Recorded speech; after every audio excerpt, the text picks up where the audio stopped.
This is the word of the Lord. Thanks be to God. Thanks, Sweetsers. Appreciate you. Hi, my name's Collin. I did a thing. I got a haircut. Yeah, there was a cheer. My wife, you ever seen Shrek? You seen that cartoon movie, Shrek? You know the little guy and his haircut, and he doesn't quite know what he's doing with his hair? That's how I spend most of my days. And my wife has a term for it now. It's actually become a huge part of when she tells me it's time. She says, "You're farquadding." Lord farquadding, where my ears. So it's cut, and it feels good to be here. I've been out on sabbatical. Thank you. I needed it. I thought I didn't, and that's usually a good sign you do. And my wife and a few friends and I got to go to some beautiful places in Italy and Greece, and it was so refreshing. And even thinking about this night, this talk, this series, the Lord has a lot for you in this time. If you have a rhythms book, please go ahead, take some notes. There's a note portion in the section on fasting. I'd love for you tonight to take this and then go make a disciple and teach it to them. And if you're looking for every time we do one of these rhythms, is there a way I can know more or practice more or read more? It's all right here.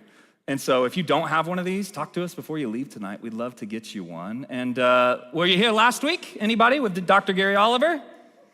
Goodness. Hey, you know, there's a few things when Gary gets on stage and he says something like, "I've been in a lot of churches and I've heard a lot of series, and with all candor." And he said that, and I leaned in a little bit.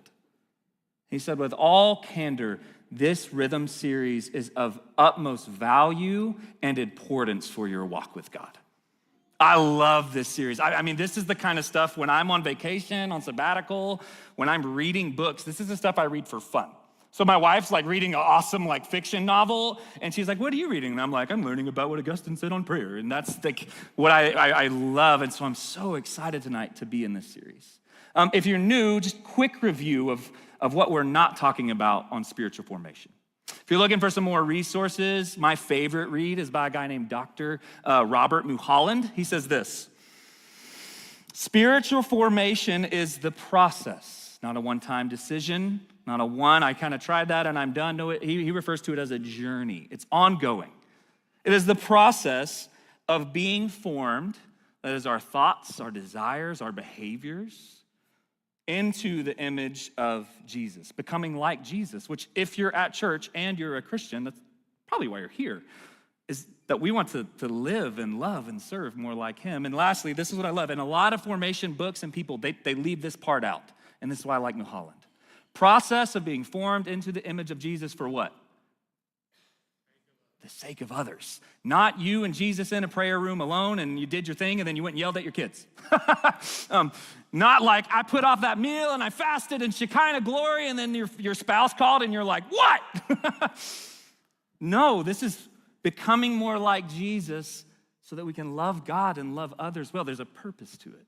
He says this: We fail to realize that the process of spiritual shaping is a primal reality of the human existence, meaning being human is a process of being formed. What you watch, what you listen to, the movies, the content you read, your behaviors, all of that, everyone is in a process of spiritual formation. Every thought we hold, decision we make, action we take, emotion we allow to shape our behavior, ouch, response we make to the world around us, relationships we enter into, every reaction we have toward the things that surround us and impinge upon our lives. All of these things, little bit by little, are shaping us into a kind of being. We are being shaped into either the wholeness of the image of Christ or a horribly destructive caricature of that image. Destructive not only to ourselves, but also to others, for we inflict our brokenness upon them. In summary, you are a person and you are on a journey to becoming a type of person. You are either going to become a creature, a person who lives in harmony and in step with the triune God and others, or you are on the route to becoming a person who not only is at war with God and others, but as well as yourself. This journey of spiritual formation is vital. This isn't just a Christian thing. This is a human thing. Another author who follows in New Holland is Ruth Haley Barton, and she says this, that I cannot transform myself or anyone else for that matter. Friday nights, we have a thing called Celebrate Recovery. We meet in this room, and one of the first things that we say in Celebrate Recovery, I'm gonna have to depend on a higher God who's gonna, I can't change me. It's exhausting, isn't it? The biblical authors call this process sanctification. It's a part of salvation. So sometimes we hear the word salvation and we immediately go to the first part of that process, which is justification.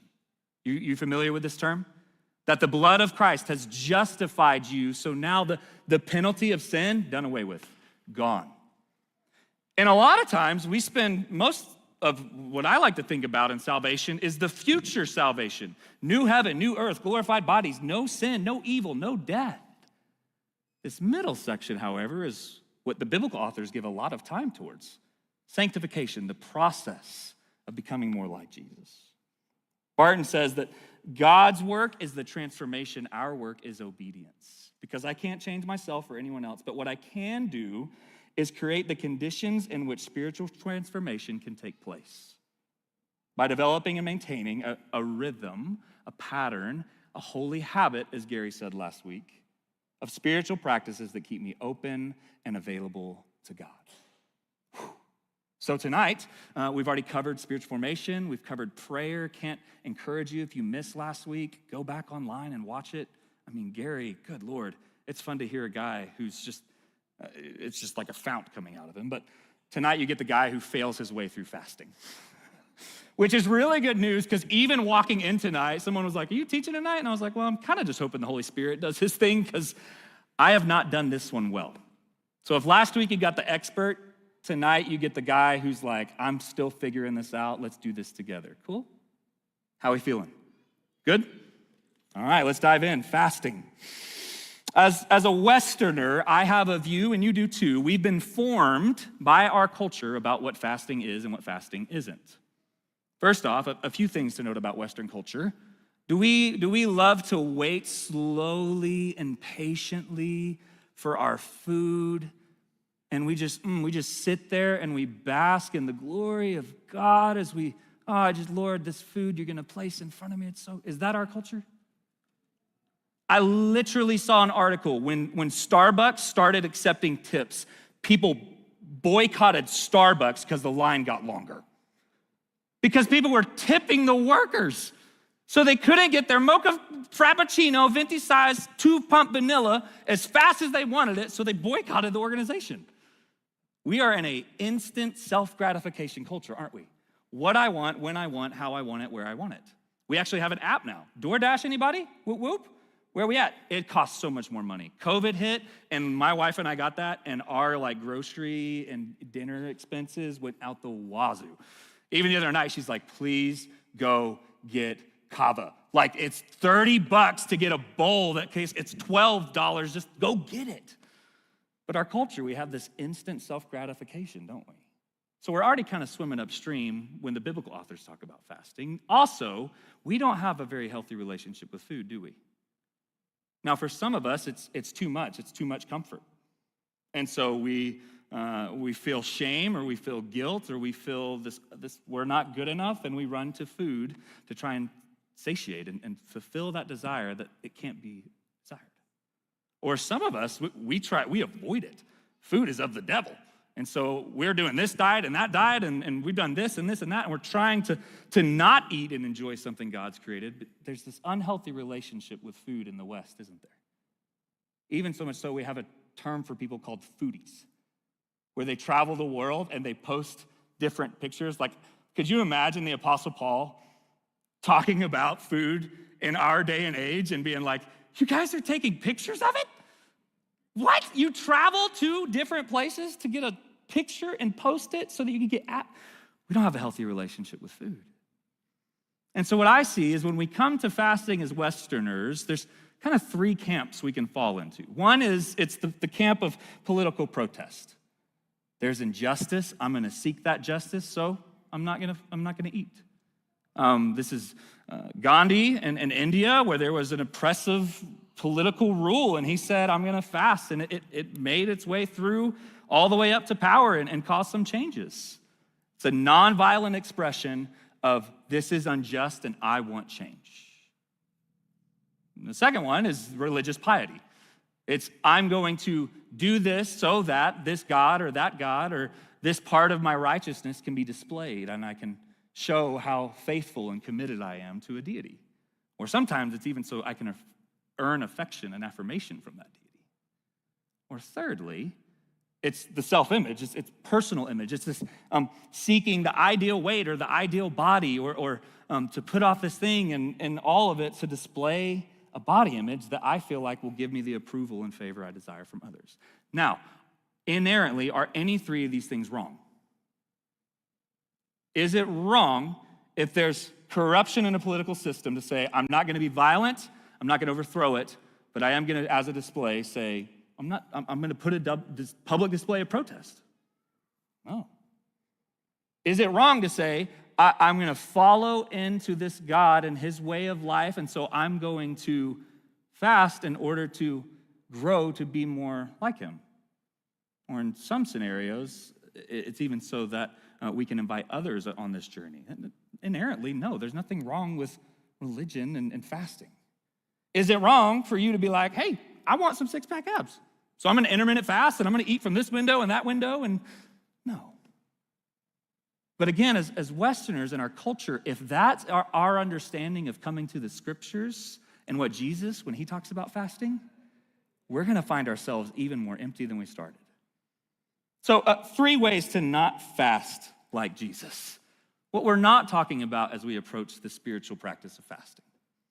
First is Jesus isn't calling us to political protest against God. He's not calling you to starve in a hunger strike and to say, God, you are not doing this, so I'm going to do this until you. That's not what Jesus means when he's talking about fasting. It's not a hunger strike against a God who is good and loves.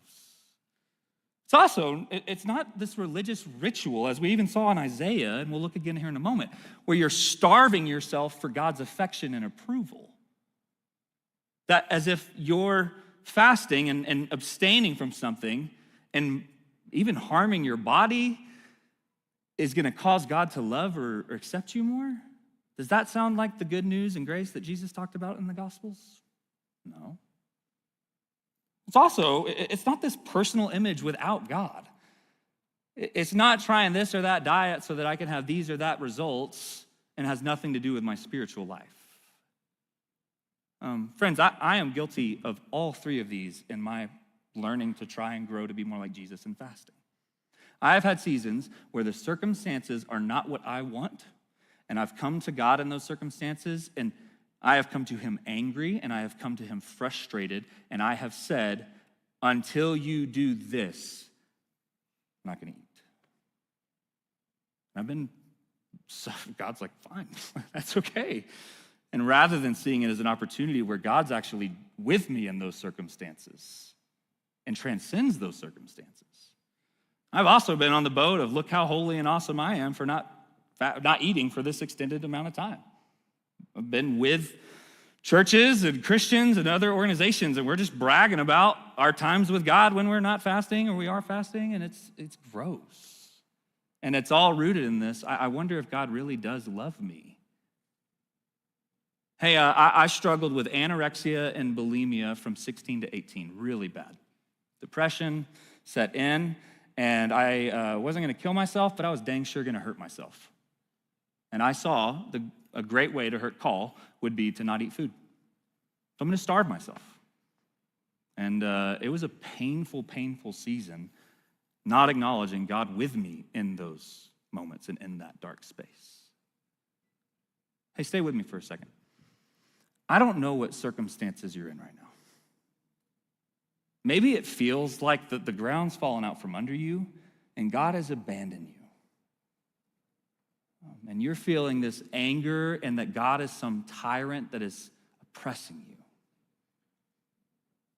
Friend, there is a tyrant in the spiritual world, but it is not the triune God. He adores you, and he loves you. He delights in you, and he wants more for you in those circumstances. Hey, maybe you're like here tonight and wondering, like, does coming here tonight make God love me more? Oh man, now I don't only have to go to church, I also have to go do these other 10 things they're talking about at Mosaic? Because I guess that's what Christians do. Your religious piety is not what God is concerned about. He desires relationship with you. He longs to walk day by day and moment by moment with you, fasting or not. And was it God so loved the world when they fast? It's a free gift of his love. And if you're like me and you're trying to lose a few pounds and you're trying this or that diet, that's great, that's okay. What would it be like to tweak that to actually do it with God and to join him in that place? Not to see it as something that's completely separate from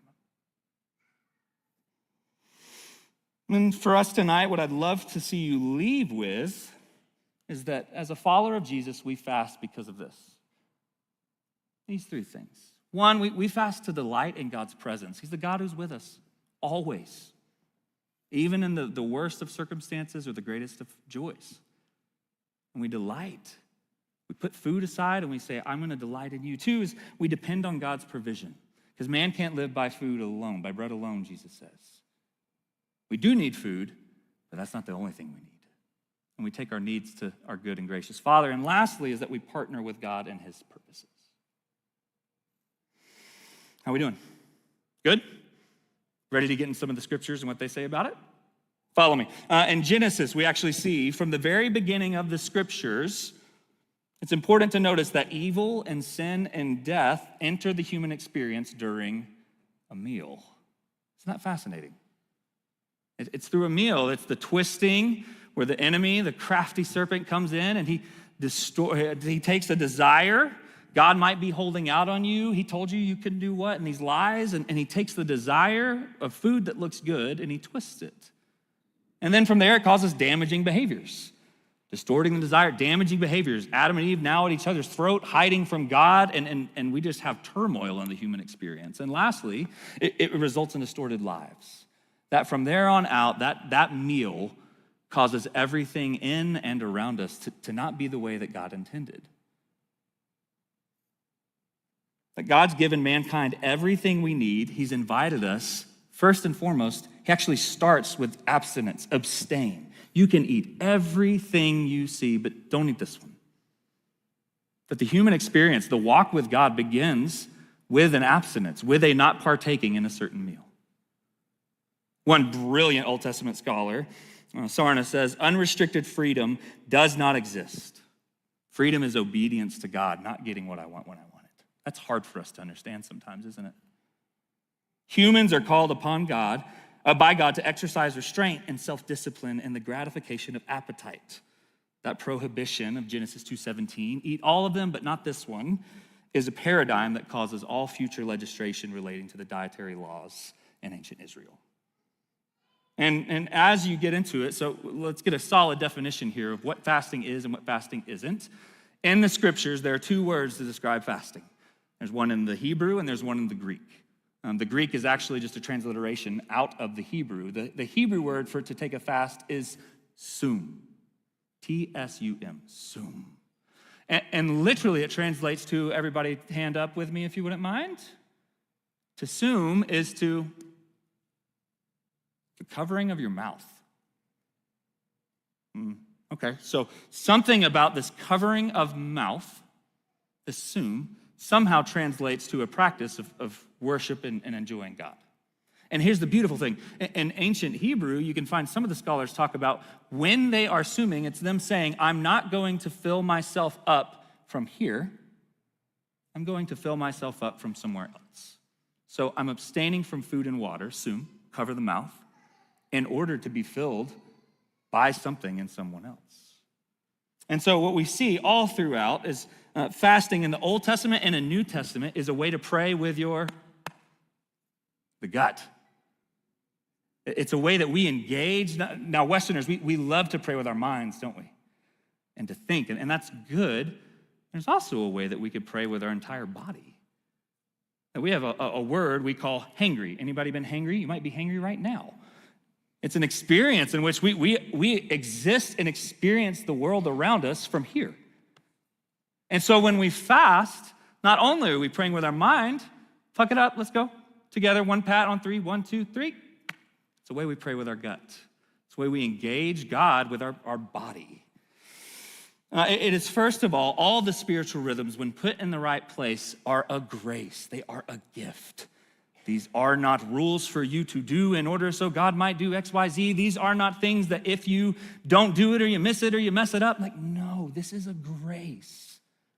Prayer and conversation with the triune God of love who desires intimacy with you.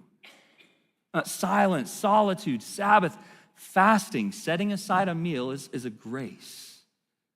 It's a grace and it's an ongoing practice, which means sometimes it goes well. We have good practices. Other times it's, nothing happened. And both are meaningful because what we're doing when we're fasting is these three things. Don't miss this. One, it's an abstaining from food. Please hear me. It's an abstaining from what? Not Netflix, not Instagram, not Facebook, not cold hot showers, not coffee. Coffee counts as food, but whatever the thing is, there's something in our culture, again, where we have said, I'm just gonna fast from Instagram and I'll go right back to it for 40 days. That's not bad. Please hear me say, that's not bad. It's good to abstain from non-essential things like Instagram or like Facebook or whatever it be so that you can redeem that time with God. Please do that. But also, please know, when the scriptures talk about fasting, it's talking about something that you and I will not live unless we have, which is what? Food. It's a meal. So should you fast from screens and not eating candy and not watching something? Please do that. That is good. Actually, I think what you'll find is when you give it up, if you're like me, you're like, I'm gonna fast from Instagram. You don't go back because life without Instagram rocks. I don't care what people think about me or I'm trying to get likes or no, I'm more present. But again, that's a non-essential, isn't it? You should be expected to do life without those things. When it comes to fasting, it is a specific throughout the scriptures. It involves a meal. We cannot live without food. It's essential for us. So it's abstaining from something, not just physical, abstaining from something that's essential for us. Next is it's a specific time and a specific purpose. So let's see it. Who intermittent fasts in the room? Come on, where are we at? Who has the window of day? Yes, it's a great practice, isn't it? How often, what intermittent fasting means, for those who don't do it, you have a window you eat, you have a window you don't eat, and it's supposed to do all these cool things for your body. I'm not a doctor. Don't hold me to any of that. But what I do know is often when I'm in a season of intermittent fasting and I'm putting off food and not gonna eat here, my attention is not ongoing 16 hours delighting and actively depending on God. I'm just going about my day. Fasting in the scriptures is a specific time, a meal, for a specific purpose. It's not just I'm giving up food, as we'll see with Israel. No, there's a purpose involved. And the heart behind it is to worship and pray. And so, who practices fasting and why? Well, I wish I had more time. If you want to get coffee sometime, we can. Here's just a few. There's more. And these are the folks that did it well. Notice, who's up top? Well, that's weak. Who's up top? Master and divine God-man himself practices this. 40 days in the wilderness. If you don't know this story, look it up. Matthew 4, your Rhythms book will read you through it. Hey, question. Is Jesus going out to the desert so he can be really weak and really fragile, and that's when the enemy comes? Is that what the purpose was? Strengthened, led by the Spirit before he goes into public ministry. There's a pattern of that with some of the hitters throughout the scriptures, that before the public ministry, there's a private practice with God and fasting. Isn't that significant? And if the master, the one who I'm trying to conform myself to be like, if he did this, we probably should too. Now, I would not recommend, I'm not a doctor, but I would not recommend going to a desert for 40 days and 40 nights and not eating. I think Jesus had some other things in store here. But notice, just look around for a moment at each of these examples, and which one kind of pops off the page to you? Jesus to be strengthened and overcoming temptation. Any temptations lately that you'd love to just see victory over? Moses sat with God face to face as one meets with a friend, just not only receiving the covenant and tabernacle, like all the instructions for Israel to dwell with God, he's just enjoying time up on the mountain with him. Israelites, this is a big one, to repent and return. Soldiers, we have a group of Saul's soldiers when he dies, they're in grief. That actually in grief, lament, it's an expression of worship. David, after he's been outed in front of all of Israel, he weeps and he pleads with God in a fast. Jehoshaphat, this is a fun one, seeking God's deliverance, makes some poor choices and God comes through. Elijah, another fun one in a season of like crisis and anxiety. I mean, this is the guy who just called down fire and saw these pagan priests and then he hits on the run because there's a person out to kill him. It's a good reason to run, by the way. And his response, not to fight back, it's not just to hide, he fasts. Nehemiah, expressing concern. Daniel, confessing and seeking God's guidance. Ezra, seeking protection. This one's awesome, ladies. Anna and Luke, there in chapter 2, this prophetess. Jesus is not born yet, but they're coming to the temple. Oh, Jesus is born, and they're coming before the high priest to have Jesus consecrated, and Anna is their day. This is a revivalist. This is somebody who gets and understands fasting and prayer. And Anna, day in and day out, delights in God. And then the disciples of Jesus. Jesus tells his disciples, this kind can only come out with fasting and prayer. But across the scriptures, there's a pattern. I don't want you to miss this pattern. And it's becoming crystal clear to me of how often I don't follow this pattern. And I get it wrong. But for Jesus and the biblical authors and centuries of church history, we fast to delight in God's presence, to remember God is with me. And 2, we fast to depend on God's provision. I need food, but right now I'm going to assume, I'm going to cover my mouth and put food aside so that I can come to the ultimate giver of every good and perfect gift, the one who sustains every single thing in the material and spiritual world. And lastly, to partner with God as he redeems the world in me and around me. I want to join him in that. How we feel? We doing okay? Ready to go fast? Yeah? One warning real fast. Is there an example in the Bible of people who fast and get it wrong? Resounding? Absolutely. Check it out. Israel, Isaiah is coming to them. The prophet Isaiah, his name means Yahweh is salvation. And this is what he says. Shout with the voice of a trumpet blast. Shout aloud and don't be timid. Tell my people Israel of their sins. Notice, this is the danger of when we just take the religious piety of fasting and get out there. They act so pious. They come to temple every day and seem delighted to learn all about me. They act like a righteous nation that would never abandon the laws of its God. They ask me, take action on their behalf, pretending they want to be near me. We fasted before you, they cry. Why aren't you impressed? We have been very, very hard on ourselves, and you don't even notice it. Notice that they seem delighted. They act righteous. They pretend they want to be near. So we stopped eating food. Where are you, God? And look at God's response. I will tell you why. It's because you're fasting to please who? Even while you fast, you keep oppressing your workers. What good is fasting when you keep on fighting and quarreling? This kind of fasting will never get you anywhere with me. You humble yourselves by going through the motions of penance and bowing your heads like reeds bending in the wind. You dress in burlap, cover yourselves with ashes. This is what the Lord you call, this is fasting? Do you really think this is what pleases the Lord? Notice, this is a fast that's without God, without love for God and without love for neighbor. It's unloving at best. Why? Because it's just focused on self. It's all about me. It's selfish. It's unjust because they're fasting and praying, and at the very same time, they're coming down heavy and hard on the people that are working for them, as well as in the family of Israel. They won't stop quarreling with one another. And also, this is an unrepentant fast. There's no turning from sin into God. They're just in sin and crying out for God to join them in it. God says, this is the kind of fast I want. Notice here. Free those who are wrongly imprisoned. Lighten the burden of those who work for you. Let the oppressed go free. Remove the chains that bind people. Share your food with the hungry. Give shelter to the homeless. Give clothes to those who need them. And do not hide from your relatives who need help. Ouch. Then your salvation.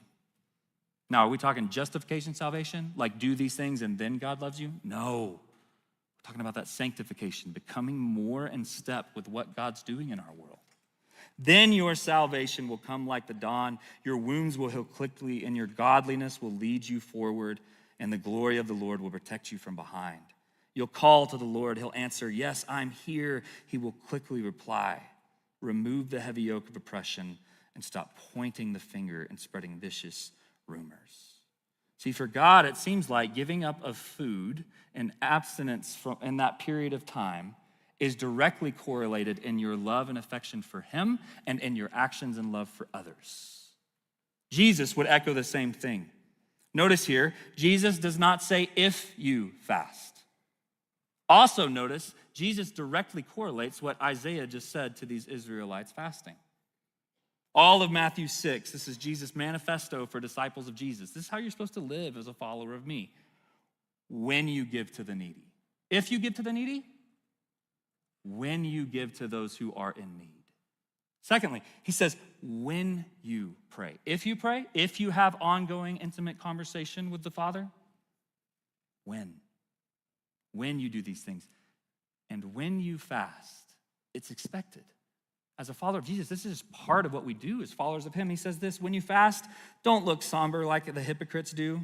They disfigure their faces and they show others they are fasting. And truly, I tell you, they receive their reward in full because it's all about them.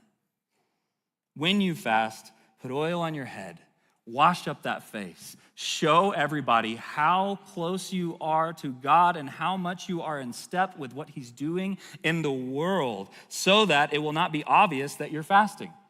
We're not doing this to be miserable. We're doing this to be holy and Christ-like. But let your Father see it who is unseen, and your Father who sees in secret will reward you. It was expected as a follower of Jesus that you would fast, and when you did fast, not only would it be in this ongoing time and conversation with God for a specific purpose, it would be to bless the people around you. It goes hand in hand. And back to Isaiah to close. See, because as we started in spiritual formation, you are becoming a person. You're becoming a person who's either in harmony with God and his purposes in the world, or you are at war with God and his purposes in the world. And when we fast, feed the hungry and help those in trouble. This is our work in fasting. Then your light will shine from the darkness, and the darkness around you will be bright. And now watch God's transformation in fasting. The Lord will guide you continually, giving you water when you are dry and restoring your strength, and the type of person you become. Loving others, loving God. Look at this and tell me this is not who you want to be when you're standing on your deathbed and they say, tell me about so and fill in the blank. You will be like a well-watered garden, an ever-flowing spring. Some of you will rebuild the deserted ruins of your cities, and you'll be known as a rebuilder of walls, a restorer of homes. Sounds like a good reason to fast, don't you think? I mean, I can give up a lunch for that. Because when we're fasting, what we're doing, as we've said, as followers of Jesus, when we fast, we are being men and women formed to the image of Jesus, abstaining from food so that I can delight in God's presence. He's the God who's with me. He never leaves me, even in the valley of the shadow of death. No need to fear. And when I fast, not if, when, I'm taking the chance to say I'm not going to depend on the nutrients physically from this food so that I can depend on the nutrients spiritually from you, God. The things I need you to provide, cleanse me, wash me, change me, transform me. And then, not just for me, but for the sake of others, I'm going to fast and I'm going to soon cover this mouth so that I can see, God, where are you at work and how can I partner and join you in that? In conclusion, I'd love to give you an invitation. This is not a have to, this is a get to. Early church would do it every Wednesday and every Friday. They would take time to set aside meals, to pray and fast. A few tips for you if you choose to join us in this invitation, if you accept it. No shame if not. These practices are exactly that, practices. First is we want to practice not progress, or practice in progress, not perfection or performance. God's not going to love you more or less if you do or don't. But for the personal, I'd invite you for a personal practice. Pick a time, pick a place, maybe as a family, maybe with roommates, maybe with the kids. Give a meal, and then have a specific purpose that you're going to pray through together. Last week, Gary gave us one of these. There's more in the back.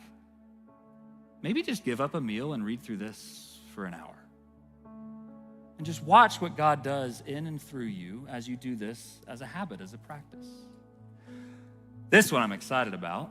This Friday, myself as well as some other followers of Jesus at Mosaic, we're going to take the lunch hour. We're not going to eat. We're going to abstain from food, not because God's going to love us more, we're so much more righteous. No, we're going to put that meal off to do three things. One, we're going to delight in God's presence. And we're going to remind ourselves that we don't want to just ask for things, we want to give thanks. So this Friday, if you want to join us, lunch hour, one, give thanks for all the good God's doing in our church, in our community, in our lives. Then we're going to ask God for provision because there's needs in this body we need help with. We have cancers, we have divorces, we have sicknesses, we have things that we are going to need God to provide for our brothers and sisters. So take some time to pray for God to provide that. And this one, please, let's get our eyes on what God's doing in our city and pray for those without Christ. It's an invitation to join us this Friday.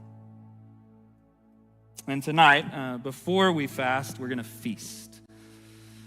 And I think it's fascinating that the biblical narrative starts with the failure to abstain from a meal, and evil and death and suffering come into the world, and the very way that Jesus invites us to see how he's going to redeem and renew those things is through a meal. And so would you come and would you grab the elements and would you hold them and abide, and then we'll take and eat together as we sing. The tables are open. Please come grab.